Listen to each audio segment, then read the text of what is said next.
challenge of an all-Mozart programme? How can you stop that being monotonous? Well, the challenge, of course, is to provide variety. The challenge is for the performers to be able to give variety when you're playing that music and to be able to explore the corners in a different way. And just programming that, putting it together to give the audience something different all the way through the concert, give them a journey that they can experience and they can see all the different facets of what a genius Mozart was. So you're saying that his music, it's possible to do that with an all-Mozart programme? Eminently possible to do that. I think with him above nearly any composer, our last concert we're sort of subtitling from the ridiculous to the sublime. Because as a private man, he had an extraordinary life. He had a very weird and mundane daily life, very comic in some ways, and that comes through in lots of his music. And at the same time, you can see the sublime just touching there in so many different pieces that he wrote. Just extraordinary ability to touch and to emote with his music. And I think you see that juxtaposition with Mozart more than with any other composer. Do you think that the real challenge of his music often is that it's simplicity, it's apparent simplicity?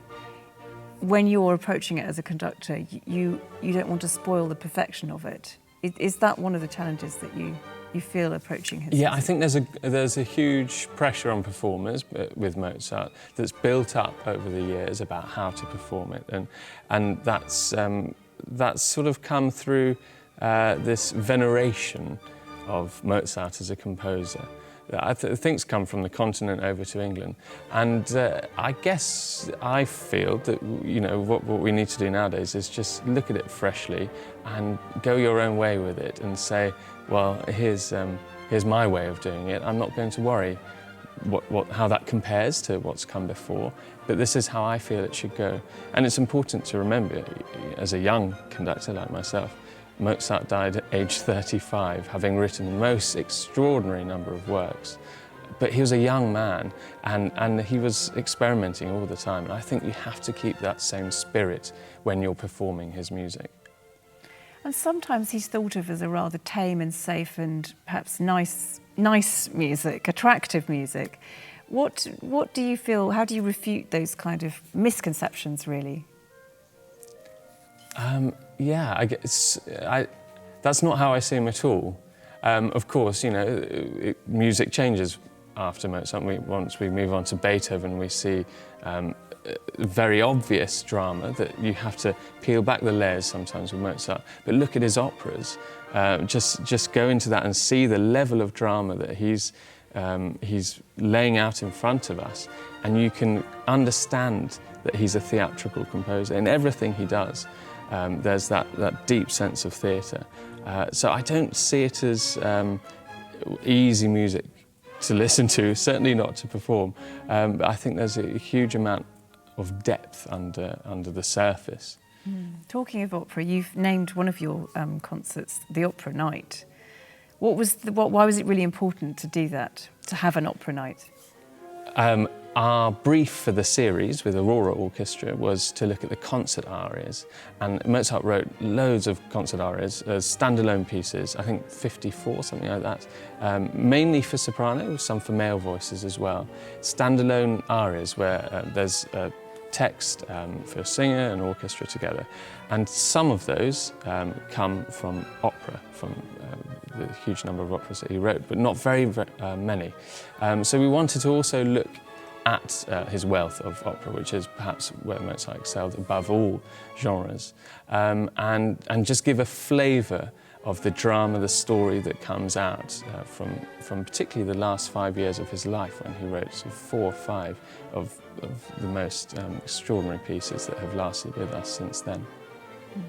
And can you say what's going to be what operas are you touching on then? So with that programme, yes. We're looking at Kazee, we're looking at Marriage of Figaro, The Magic Flute, Die Entführung, and we've got tenor and soprano, which is one of the obvious combinations, to look at the duets and the arias, and also some of the ballet music. There's a wonderful ballet music from Idomeneo, which is a sort of 15-minute standalone piece, thrilling music, and that's finishing this programme.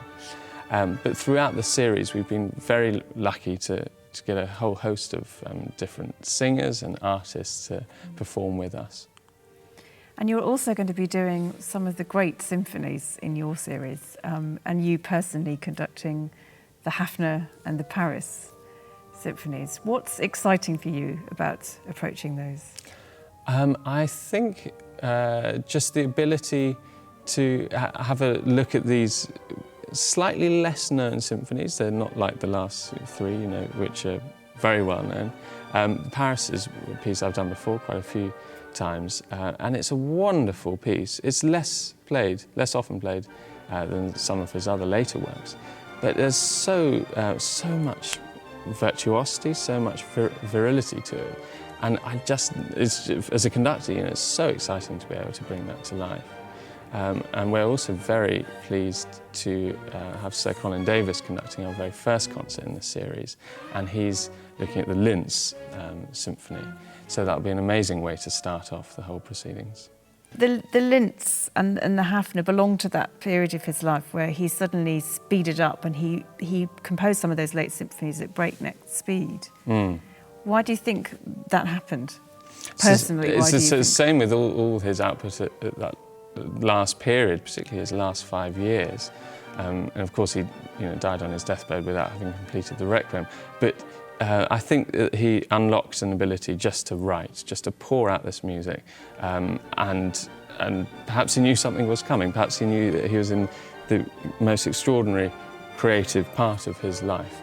But he just wrote at an extraordinary speed at that time, thankfully for us.